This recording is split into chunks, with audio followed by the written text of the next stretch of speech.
Welcome to the latest episode of the Voices of Boyle podcast. My name is Carlo Quattaro, and today we're joined by Gerard Tivnan from Cormeelta. In this episode, Gerard shares his childhood memories of growing up in a rambling house where the neighbours would all gather around for tea, a chat, and to get all the local gossip. We'll hear some funny local poems he has gathered over the years about local characters and about how he had to travel to Boyle just to make phone calls for his business in the late 1970s, as landlines and homes were not yet available. So join us as we take a trip down memory lane and have a laugh with Gerard about the good old days.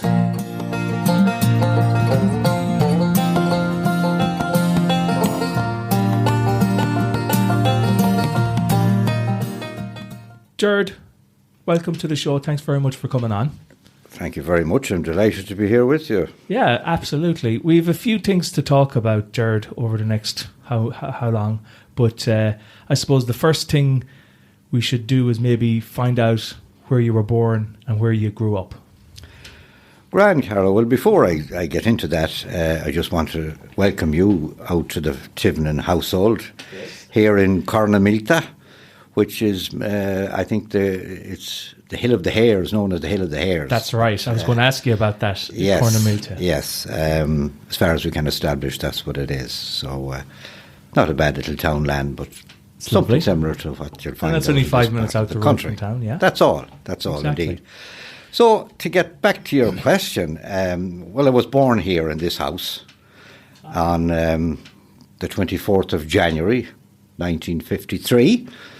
And anyone that's fairly good at maths will know that there's, as Ronan Collins would say, there's a roundy one coming up very shortly. I don't mind discussing my age because, you know, at the end of the day, it's not going to take 1 minute. It's only a number anyway. That's it. It won't add or subtract 1 minute from my ultimate demise whenever that takes place. We hope it's a long way off. So I was born here and... you know, went about having much memories of the first 3 or 4 years as anyone would, but more or less from the time I started to go to school, it was to Kilty Creighton National School, which is not too far from your mum's house today. Joe and Mary Sweeney's. Yes, yeah. Joe and Mary Sweeney lives there now. Anyone that ever read Alice Taylor's book, To School Through the Fields, I could have written it in a way because we went to school through the fields, straight down our own land, through the bog, out on the Bristol Road, and finally arrived at Kilty Creighton. And I sometimes remember there was one little drain. Well, it wasn't really a little drain that we had to cross. It could be 3 foot wide and maybe 3 or 4 foot deep. And we crossed it by means of about a 4 or 5 inch plank, which we went across sideways to get across. And I don't know of any mother or father that would let their 5 or 6 year old child cross a drain. Not these days. These days. But we never fell in. Yeah. Never fell in. But in any case, that's where I started. And there was a Miss Tiernan. Was the first teacher there when I went. I haven't very much memories of her, but she was there. Kind of remember her. But not long after I started there, a Miss McLaughlin arrived. And she actually is still alive, as far as I can know, living over in around the Ordenmore area. She's a Mrs. Pettit now. But she came there. And she used to actually get a lift out with what we used to call Miss Morris. And Miss Morris, of course, is an aunt of Carmel, my wife. That's right, yes. I didn't know how that was going to turn out at that stage. But yes, and Miss Morris drove a black Volkswagen car. And sometimes we would stand at the school road of a day when there might be snow out and hoping that Miss Morris wouldn't travel, because a lot of her journey was uphill up the Bristol Road. And if she didn't travel, there was a reasonably good chance that Miss McLaughlin wouldn't come out either. But very, very seldom did that happen. But the school itself was like any national school at the time. There were usual bits and pieces. The boys and girls were in the one room, even though it was a 2-room school. But funnily enough, we were all together in the school, but when we went out to play, the schoolyard was divided. The girls went to one side and the boys were on the other, and there was a wall. It must be 7 feet high. You wouldn't see it in a prison. Berlin. Or Berlin is right. Dissecting the whole length of the playground. And but that was it. Few little things about national school, which doesn't happen today, is that the bishop, he used to call around not just to Kilty-Creighton but to every national school before confirmation. I don't know how he did it, because the country was dotted, or the countryside was dotted with national schools. I mean, apart from the ones in Boyle, I was in Kilty-Creighton, just over a mile over the fields. There was Artsala, there was Tawny Taskin. Meanmore was further up the Bishop Road. That's in County Sligo. That's where Miss Morris taught. But and then there was, of course, Deer Park on the old Sligo Road. So there was an enormous amount of national schools. And I don't know how, in the name of goodness, the bishop got around to them all at that time. And the only other, the parish priest used to call out, as they were the managers of the school at the time, Canon Mahan and Father Butler and all of that. And then on occasions we had what was known as a Christian doctrine examiner. Oh God, a man by the name of Father Garrity. And he was a lovely fellow. He was very funny, and he'd ask a few simple questions, and we'd all get a religious picture for our good behaviour or our good answering, or whatever the case may be. So that was national school. And there was obviously a small school in terms of 2 rooms, maybe 40, 50. There was, I wouldn't say there was 50, be possibly, on just recollection, maybe 25 to 30. I suppose with the amount of schools around, you didn't need to have a big population in there. There was so many other schools around in the vicinity. That's it. That's it. There was, as I say, a school every mile and a half or whatever. It was originally known as Broon's School, and those Broons would be directly related with Jerry Midlin out in Ballinulta. Jerry's grandmother was Mrs. Broon, and she and her husband taught there, so it was known for a long time, even in my time, as Broon's Schools. Or even though they were long gone, but I do remember Mrs. Broon when I used to visit the Midlin household now and again.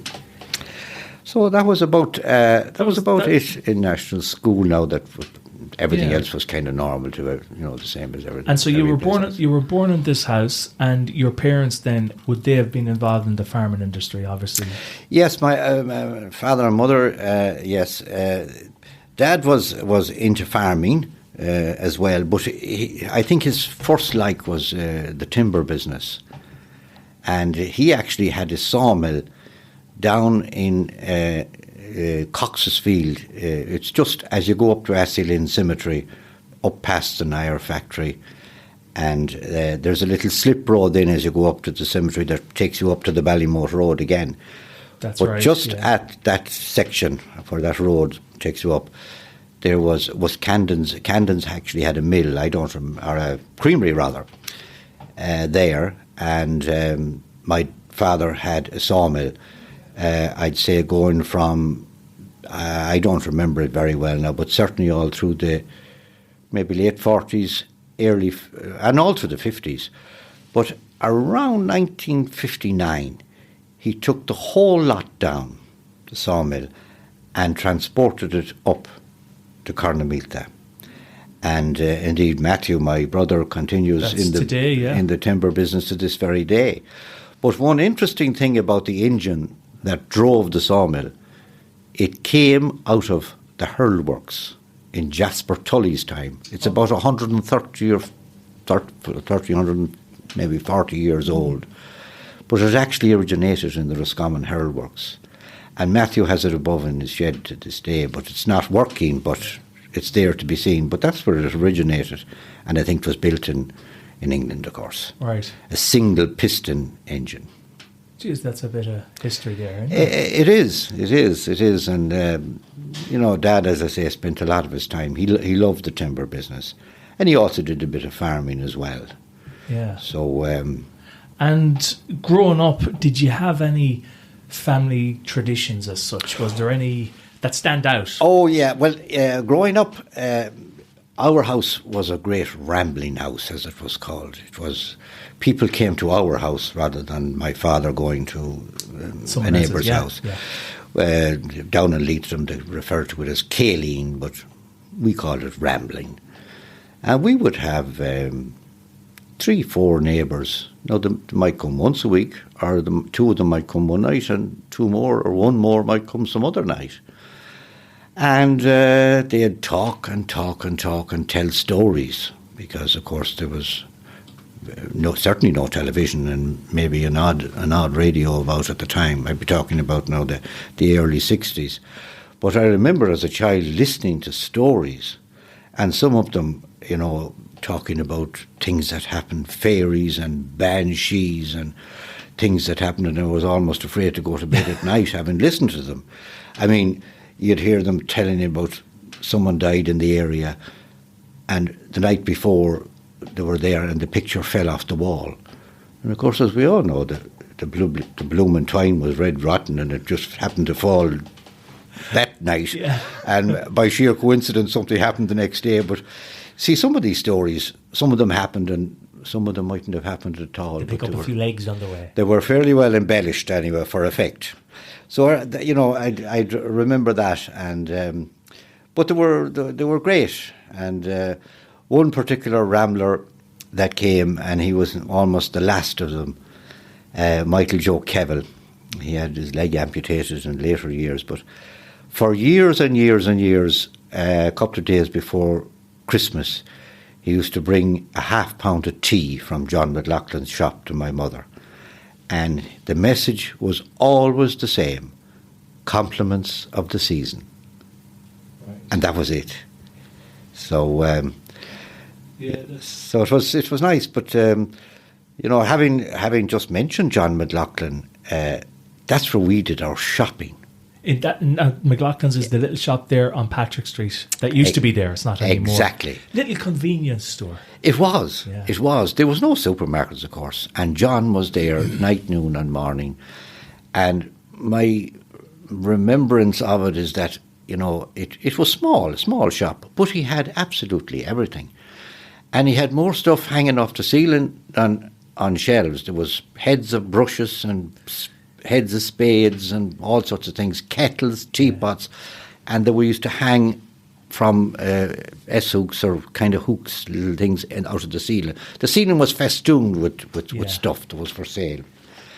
And he also used to sell, bits of cattle meal and things like that. So the place was a hive of activity. And as you said back then, it had all you need. Whereas nowadays, it seems like we have a need for too much, and that's why you need the big supermarkets. Whereas back in those days, life was obviously way more simple than it is today. Oh yes. And to be fair, it was the order of the day. If you didn't have the money, that didn't mean you couldn't go into John or any other John. That's the way it was done. That's how it was done. And you paid at the end of the week or the end of the month, or when you got the case may be. Yes. But so, there was. That was the way it was. And growing up then as a child, would you have any precious memories that you still obviously look back at fond of these days? Well, I don't know whether I look back on this one fondly, but it's a very funny story. My two younger sisters and myself, maybe one Saturday in every month, because to show you the times that we're living in, but we used to walk to Boyle for confessions. And we were walking in by Mockmoyne this day, the three of us, and we had a little dog, and he was a brown dog. We used to call him the sausage because his colour was like a well-done sausage, rustic kind of a colour.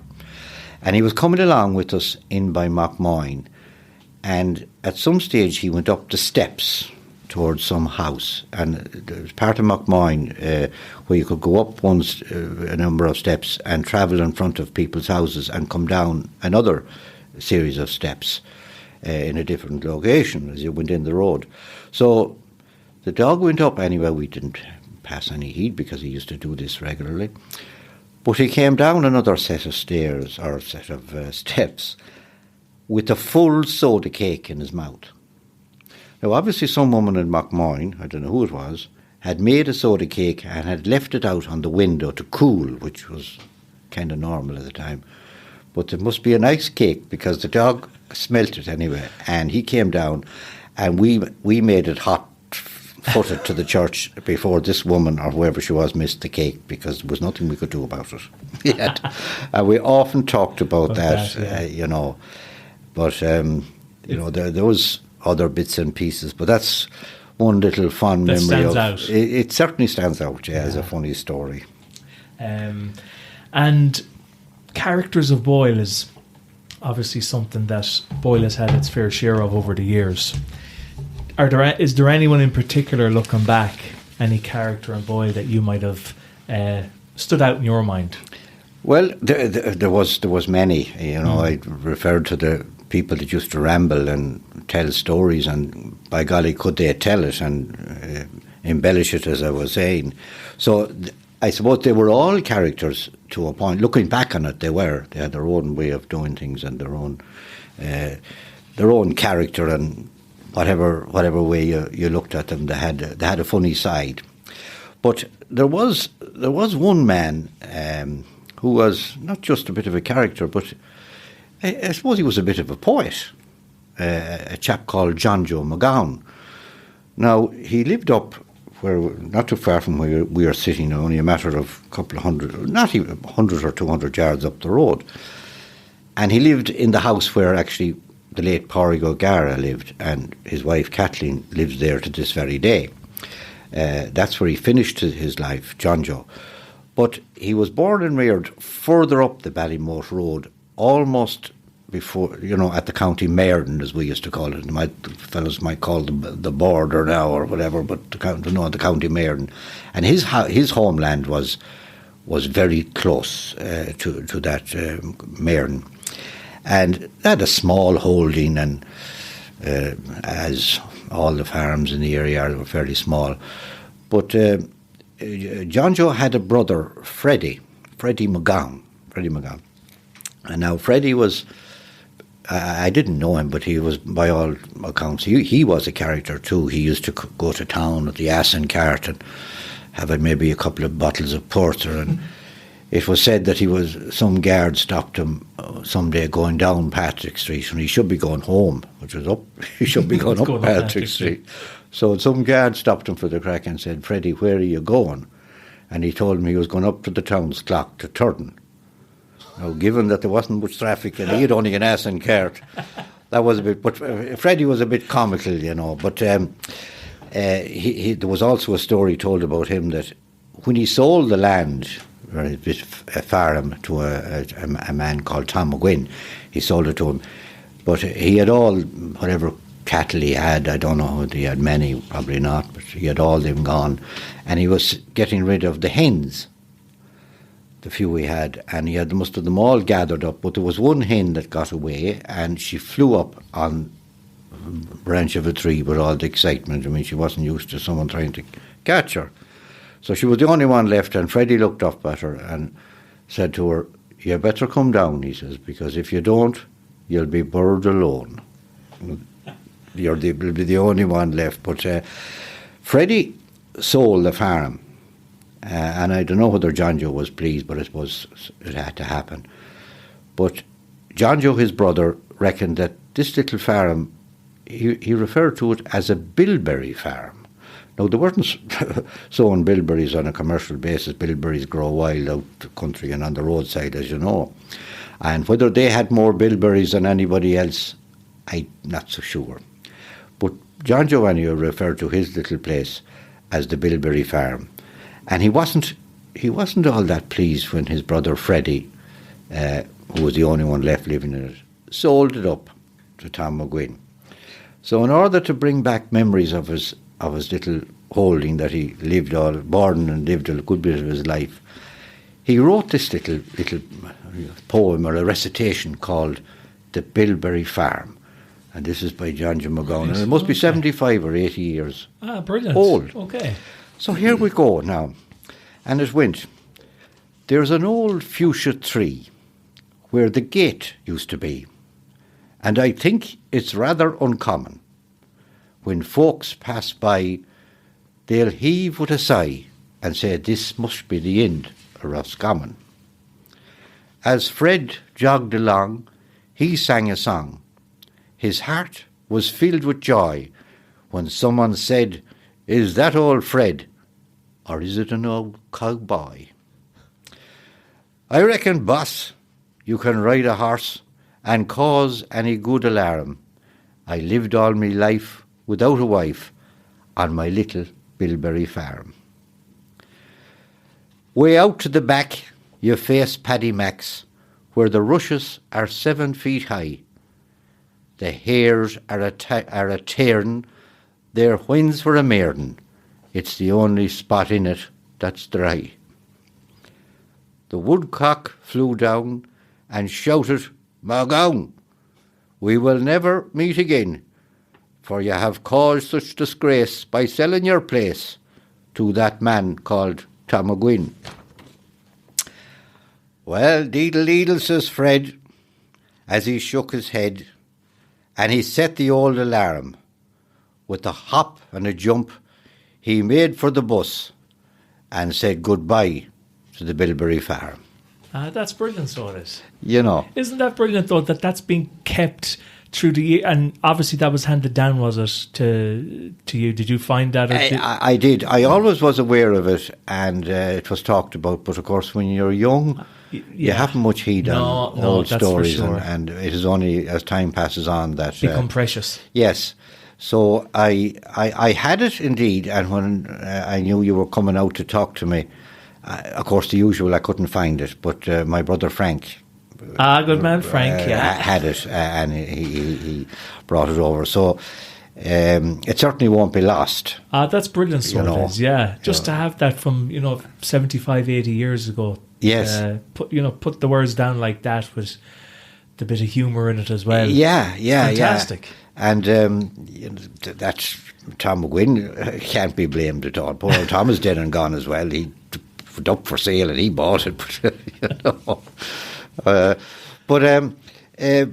just another little snippet of yesteryear when I was young, because I think is very interesting. We used to have 1 or 2, maybe 3 buses a day going up and down the Ballymote Road.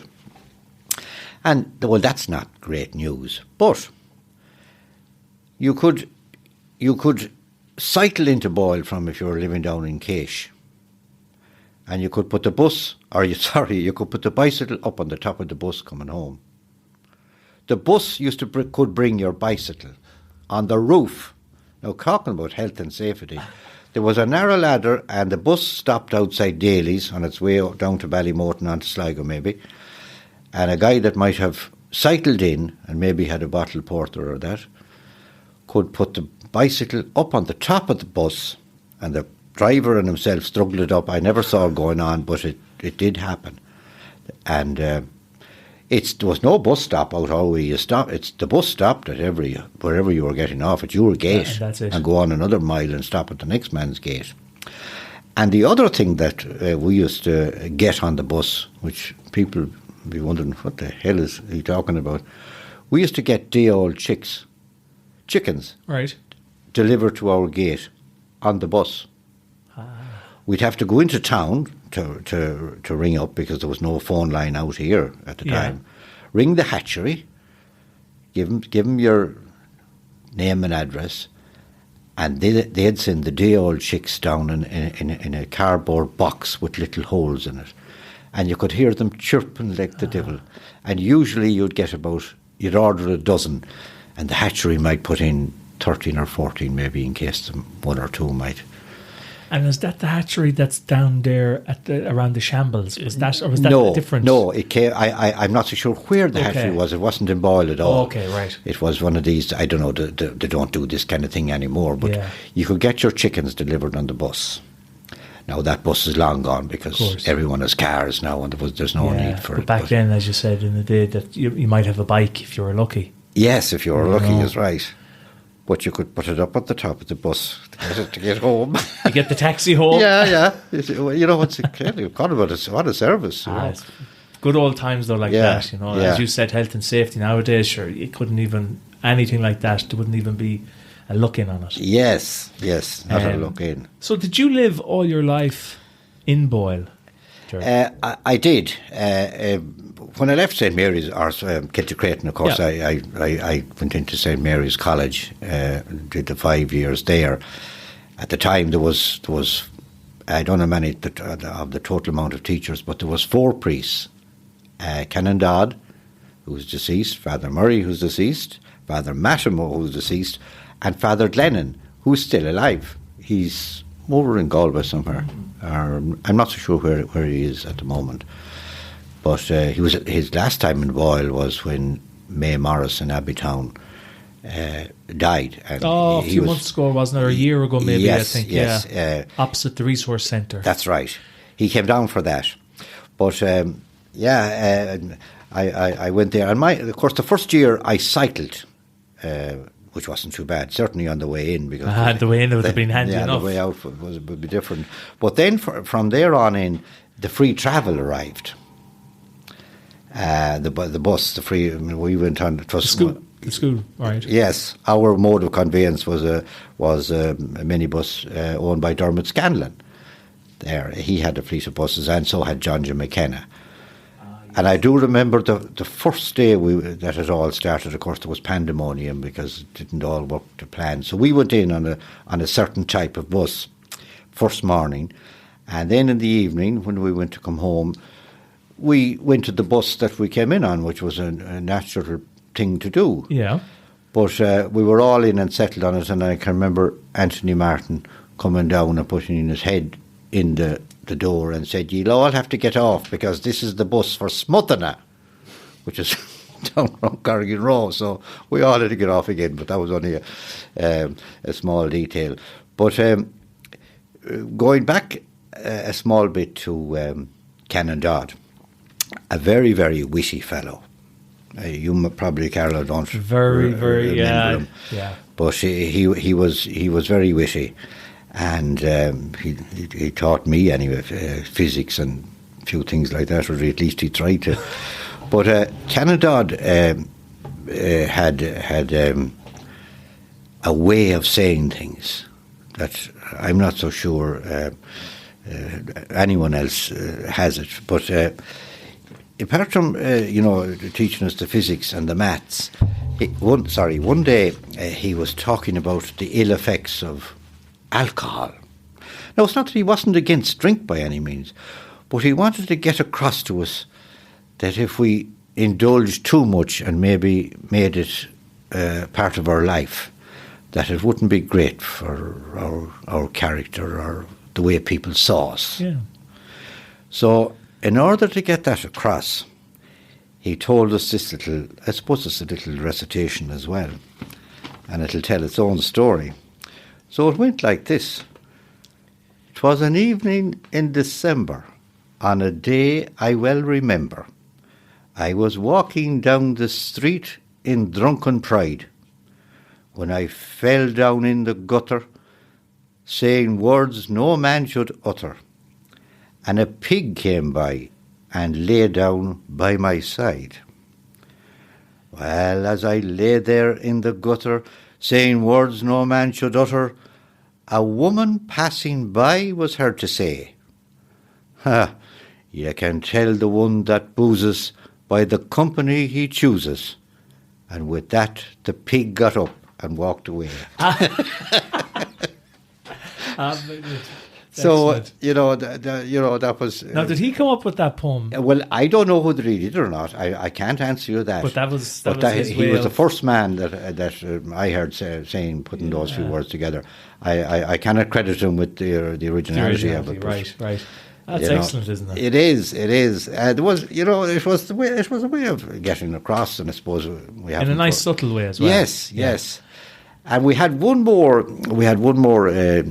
teacher, Des Kennedy, who taught agricultural science, and he had his little way of getting us to remember.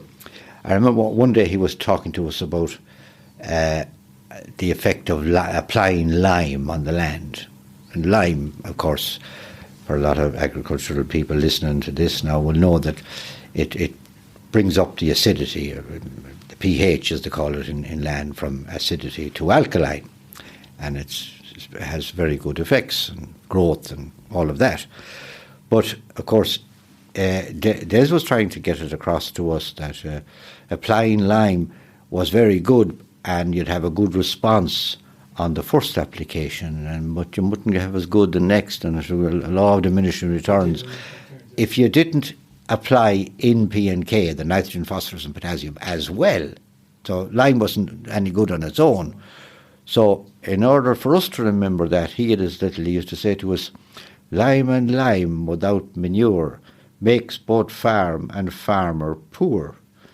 Or he said, if you don't like that one, he said, I'll tell you another one, lime enriches the father but impoverishes the son.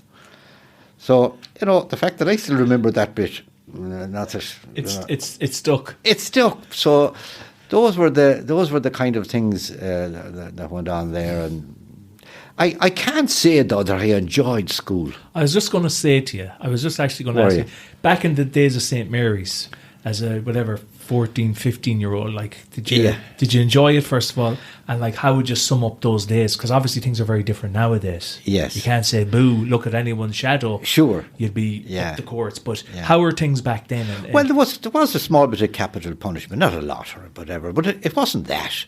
And it's no reflection on the teachers at the time whatsoever.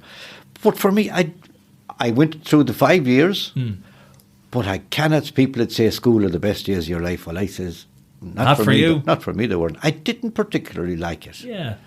But it was only when I left secondary school and went off to Ag College in Athenry that I began to enjoy it, because I suppose I was digging into, if you pardon the pun, things and subject matter that I really, really liked. Right, exactly. More down here. Yeah, you'd be obviously it's the same these days, I suppose, with people learning subjects that they have no interest in.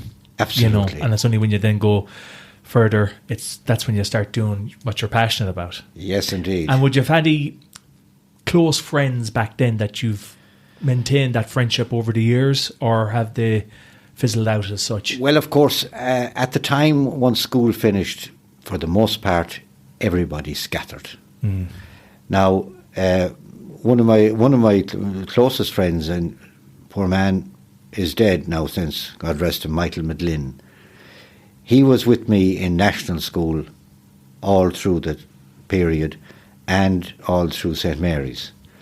Now I went my way and Michael went his way, but we used to meet up in Clark's pub on occasions when he'd be down, and we'd talk and that. So that's certainly one person that I certainly remember and kept a certain amount of friendship. But there was no social media back then, or even in my generation when we left school, there was no way of keeping in contact. And that's only back when I left school, as would have been the 96. Oh yeah, there was no way of keeping in contact with people.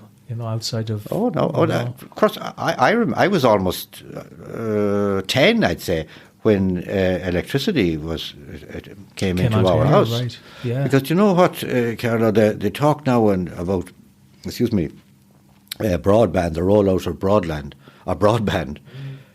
When you consider rural electrification and what the ESB did that time, bringing poles across mountains and valleys in rural Ireland, in places Connemara, or indeed not that far away from where I am or where we are now.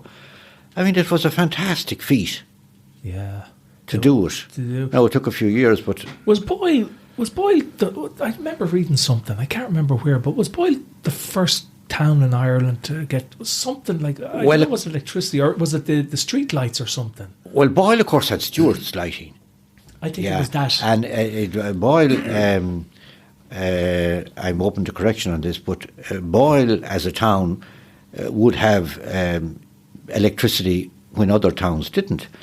And it was thanks to Stewart's for that. They had what was known as DC current, direct current, right. And what we have now is AC, alternating current, and that's about as much as I know about electricity now, really. But so thanks to Stuart's Boyle. Boyle had it, I'd say, before most towns. Yeah, I didn't. I remember reading in some booklet or something about Boyle, and I think Stewart's was in it. Again, stand corrected, but Yes. yeah. And in fact, the man that wired the house and wired all the houses around here, every one of them, was a man called Jerry Cairns, and he lived on the green, up the green, on the right hand side. His poor man is deceased as well, but he did all the wiring first, and he used to have a catchphrase when you'd ask him how things were going. Jerry would say, "Not too bad. The job is half done." Regardless of what stage he was at. Yeah. But those times it was just two or three lights and a plug. That was the wiring. Yeah. Another question: what would be the most significant social or historical event that you can remember growing up, and what were your feelings towards it? Is there anything that stands out that would be historical? I don't know. I suppose the Pope coming to Ireland. I can't. If anything crops up, 1779. I think 79. 79. Right. There was over 1 million people in. That's right. Yeah. Croke. That's on a national scale now. Yeah. I just can't think offhand of something more local. If something comes into my head as we talk. You were mentioning there you went to college to study agriculture. Yes. Which I presume obviously has played a major part in your life as a result since then. How and have you been involved in anything locally in that area over the years?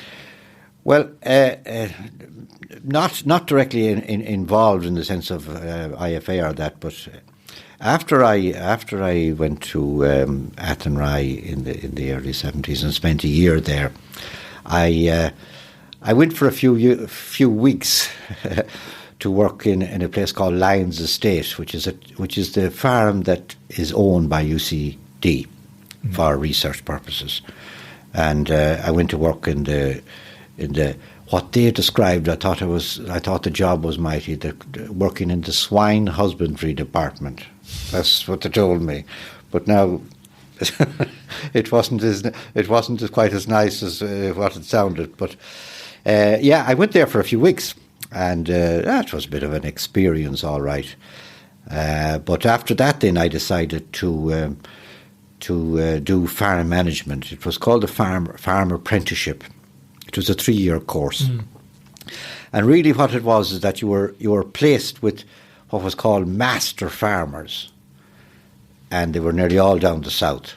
Now these master farmers were probably two things anyway.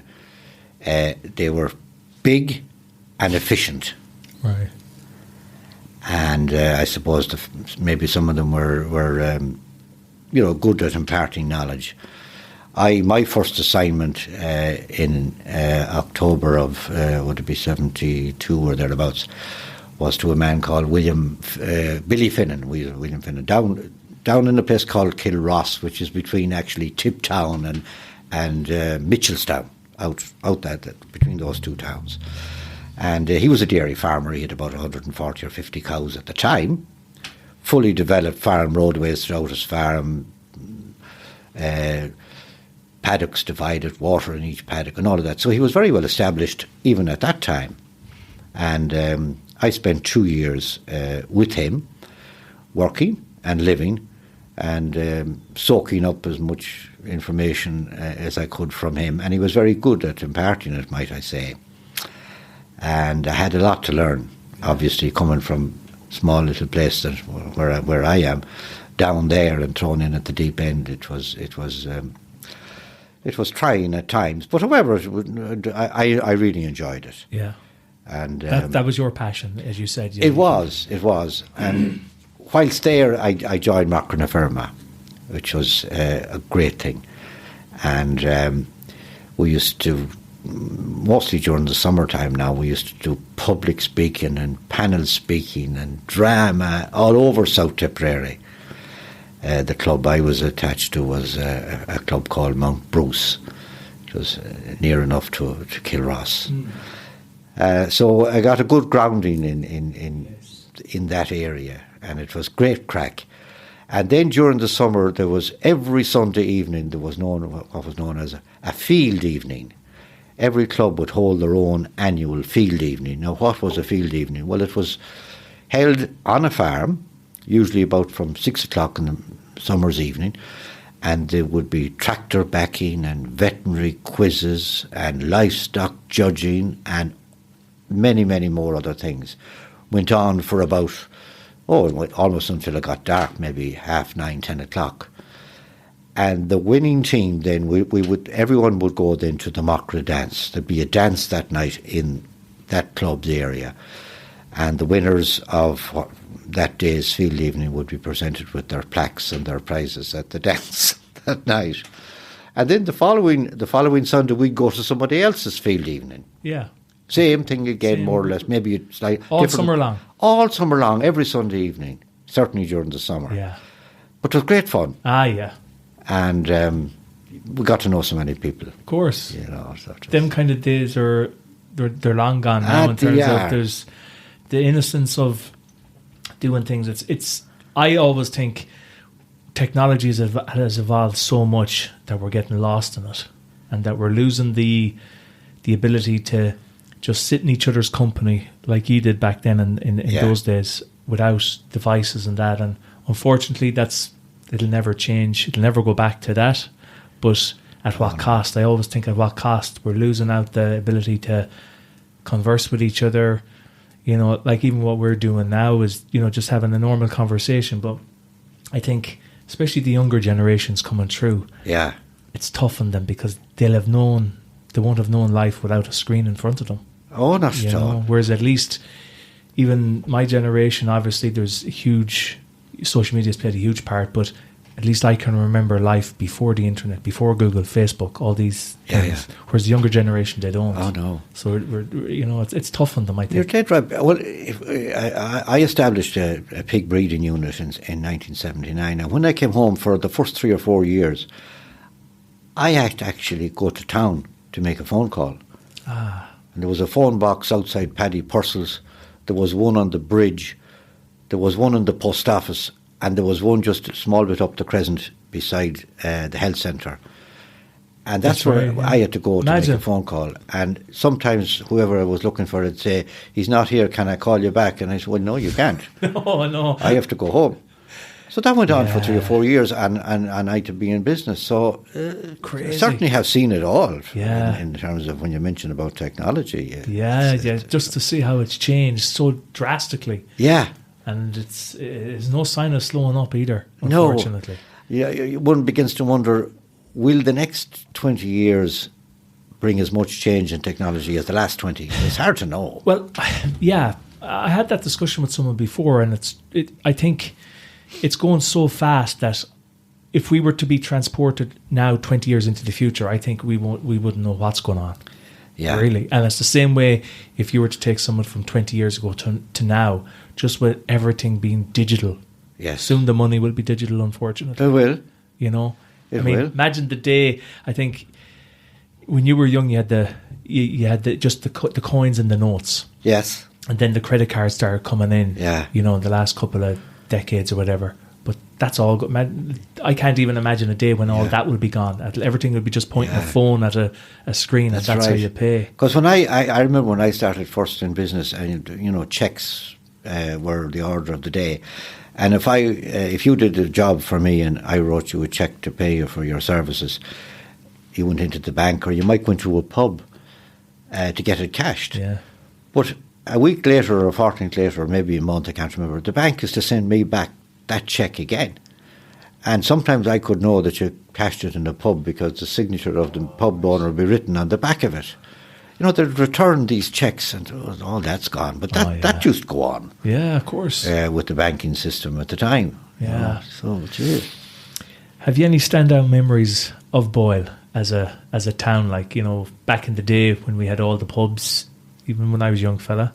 Now I think there's 6 or 7 pubs in the town. Well, when I came home, when I say I came home from my travelling around the south of Ireland, I came home in 1979, and at that time, if you didn't get to town for a pint or two of a Friday night or Saturday night, or maybe Friday and Saturday night, you thought the world was coming to an end. And nowadays it doesn't bother me at all. But Boyle was a great town that time. It still is now, and it still has great potential. Don't get me wrong, I wouldn't down it for the world. But in terms of pubs, just a quick little story.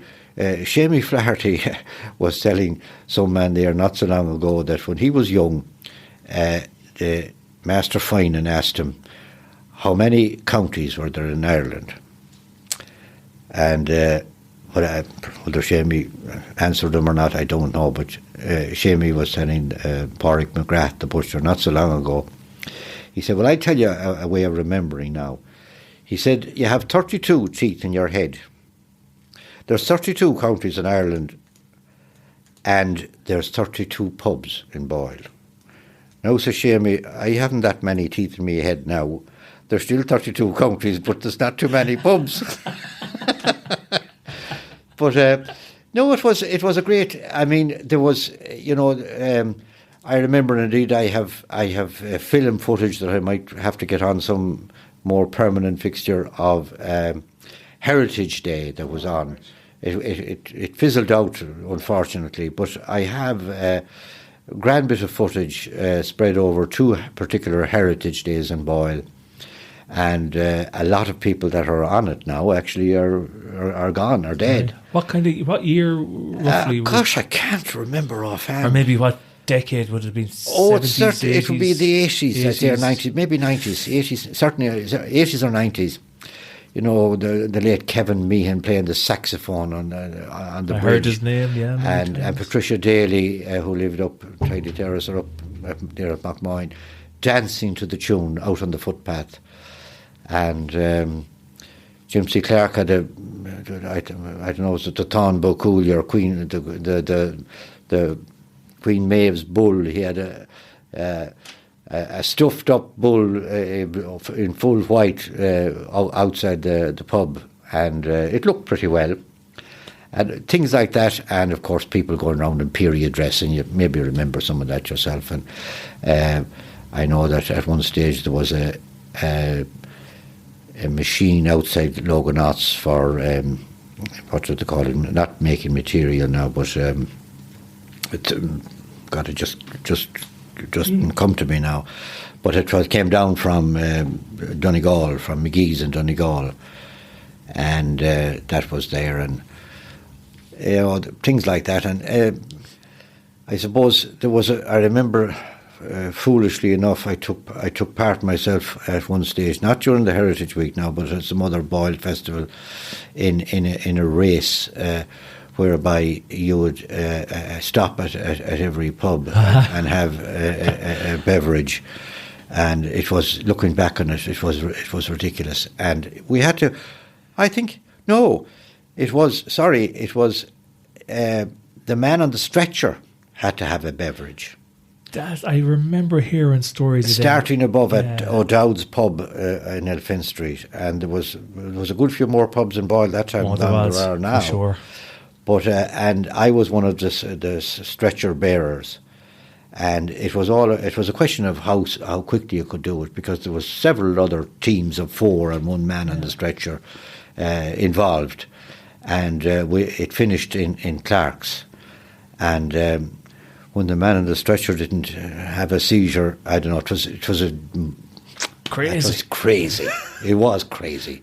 We thought it was very funny at the time. Yeah. Looking back on it now, at my age, I thought if I saw people doing it now, I'd say they should be locked up. Well, you could manage it. You could manage it these days when there were only 6 or 7 pubs. It'd be very easy to do it now. There'd be no thanks to people now. Oh no. I'm not so sure how many pubs there were, but they were. It was over and back on the street. The pub on the left side, and you had to go to the one on the right. Absolute mayhem. And coming down the crescent at top speed with a man on the stretcher, and you trying to go as fast as you can. I don't know how you weren't killed. I do. I always bring it up.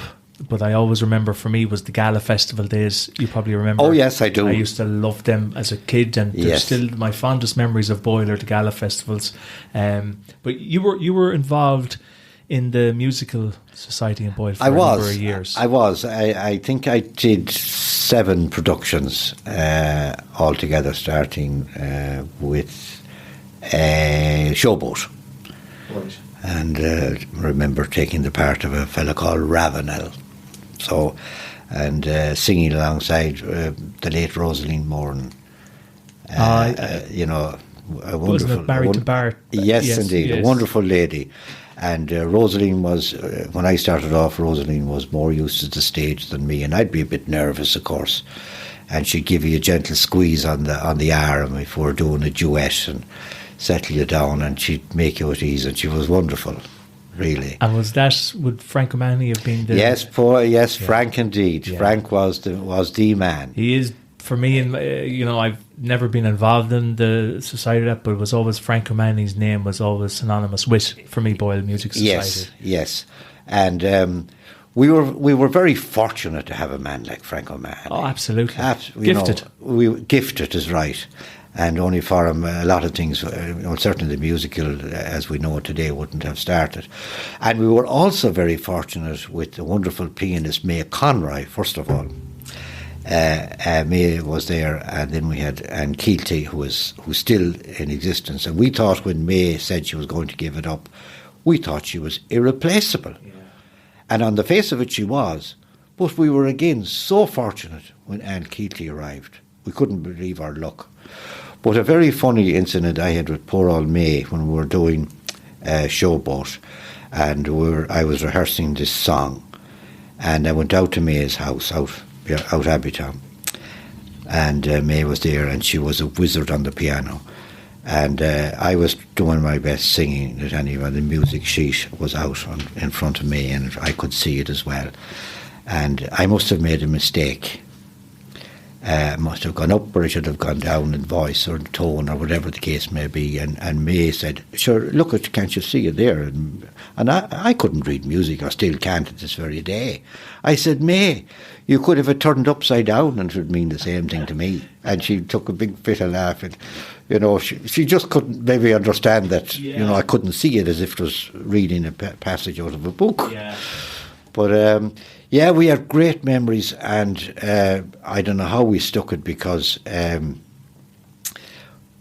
every night, first of all, it went from Sunday to Sunday at the start, with a matinee on one of the Sundays, and a break, I think, on Tuesday for bingo. So there was certainly 6 nights and a matinee, and then over to some hostelry when it was over, onto the small hours of the morning. Don't they still do that? I think they do. They do. Yes. And is it 6 days a week? Now it's down. They have it refined down to about 5 or 6 weeks of rehearsing. Probably to coincide with the decrease in pubs as well. Well, maybe. But it was great fun. Now, it was all new to us, and it was all new to Frank at the time too, indeed, at the very start. And but he was great. And he's a great man. Your son Jarlath is also involved heavily in the acting drama. He is. Taken after your footsteps in a way. Well, God, he has a lot more credits got now in that department than I would ever have hoped for. But he did. He always liked it. In fact, his first appearance on the stage in Boyle was a little cameo role where he had to come in with a letter or something and go out again and say some few words. Line, yeah. And by golly, the people were talking about how he did that piece. Right. It was only a few seconds.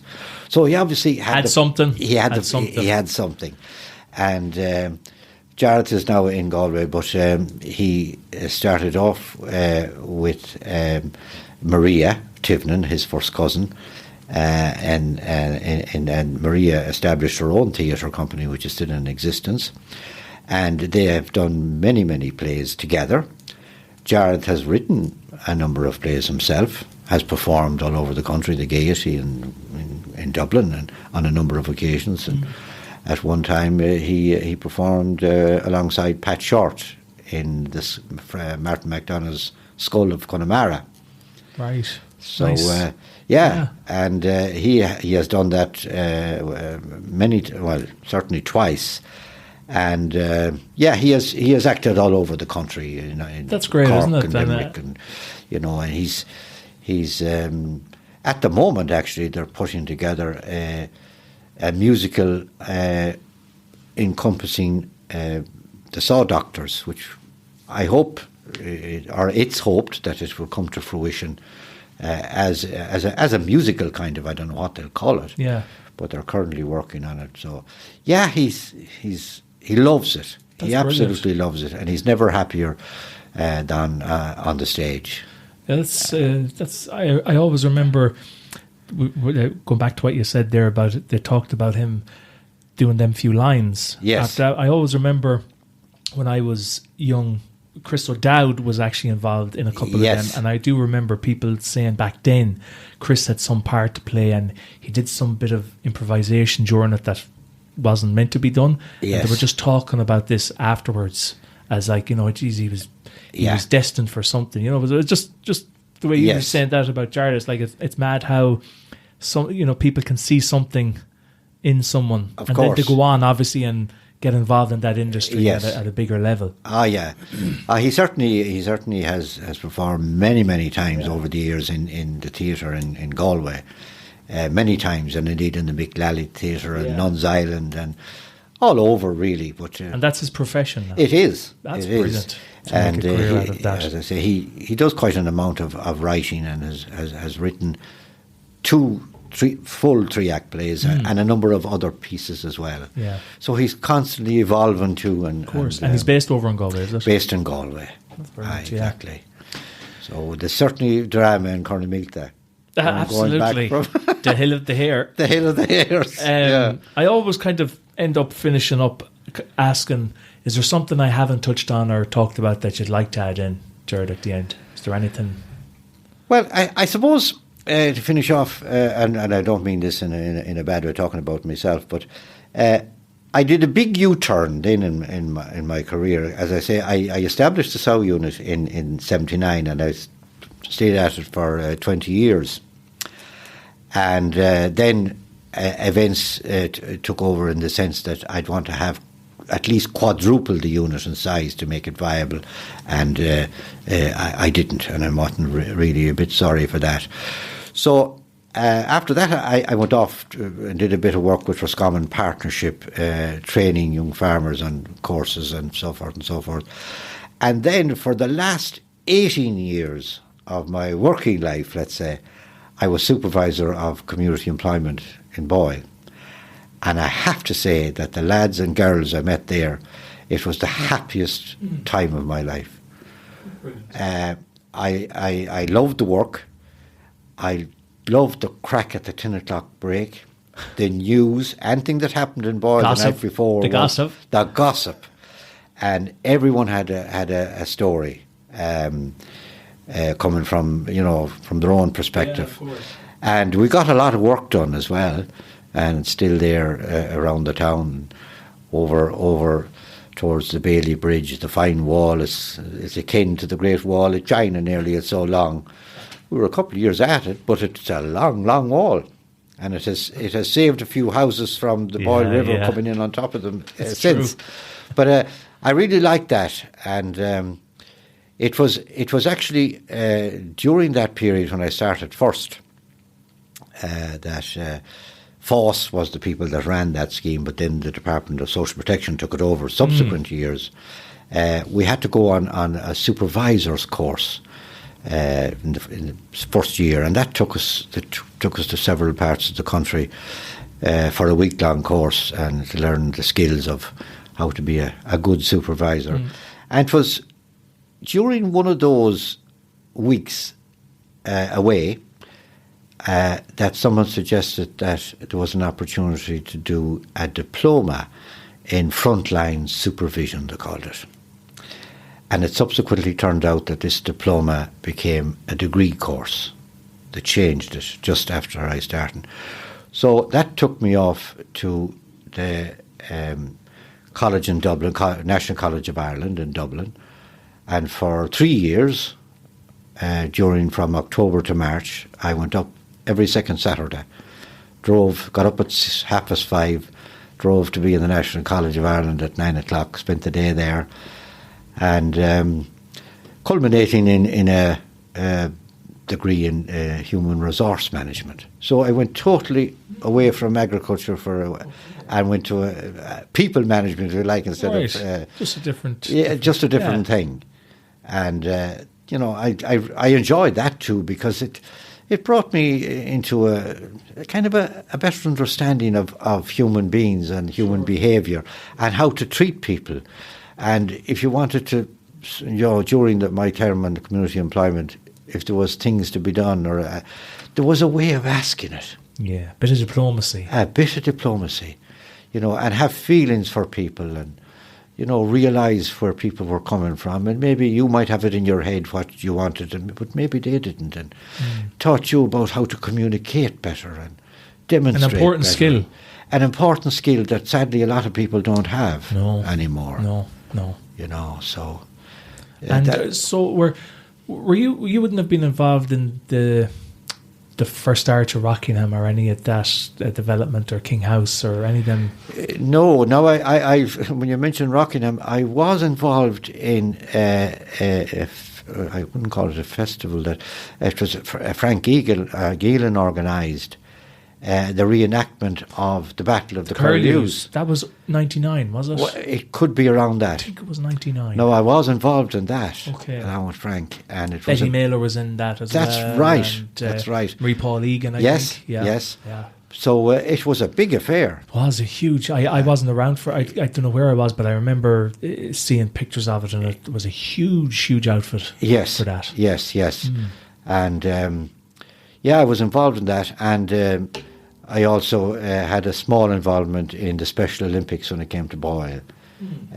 Mauritius, I think, were the team that was closely associated with Boyle, and I remember, like a lot of things, even this talk I have with you today, I have to do a little bit of preparing, and I remember saying, as the torch came up the town, what will I be saying?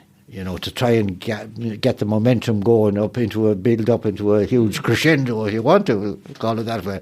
So I said, I know how I'll do this now. So I researched where the torch began and all the places it went to on its way to Boyle. So I said, I better get this timing right. So I started off doing that. And I said, what I want to do now is, by the time I see them coming across the bridge, that it is now on the island of Ireland, and it's now gone, and finally it's coming up across the bridge in Boyle, having began in Athens, Greece. Yeah. And it worked. And the people actually got it too. They started getting noisier as it was coming up. So that was a great highlight as well, and a great old memory. So I used to be involved. I was involved in the folk group, of course, in the town for 14 or 15 years, and did a small bit of contribution. It's nice to be involved in the community in some form, especially in a small town like Boyle. If you can, because everyone knows each other, and it's not like a big city where everything is splintered off. Boyle, it's a nice small community, and as you said, it's lovely to get involved in doing stuff. It is. I mean, as President Kennedy said, it's not what you can do for your country or what your country can do for you, it's what you can do for your country, and the same applies to a community. It's true. It's So I think if I have contributed something, well, I hope I have. Absolutely have. Yeah. I certainly enjoyed it. It was no burden. I enjoyed it all the way. That's great. Well, listen, Gerard, I've thoroughly enjoyed the chat with you today. It's been a pleasure, and thank you very much for inviting me into your home to record this. And I'm sure people that are listening to this will enjoy them poems and stories from your youth days. Yeah, I hope so. It'll bring back a few memories to some people, along with myself. Yeah, thanks, I hope to do. Thanks very much, Gerard. You're welcome, Thank Carlo. you. You're welcome. So that's it for this episode, folks. I hope you enjoyed listening to it as much as I enjoyed recording it. If you like the content, we'd really appreciate it if you could share it. You can follow us on Facebook by searching for Voices of Boyle, and you can also contact us on our website by visiting voicesofboyle.com. We're always looking for new guests, so if you'd like to be on the show, or if you know someone who you'd like to join us, please reach out to us via our Facebook page or website. Thanks very much, and we'll chat to you again soon.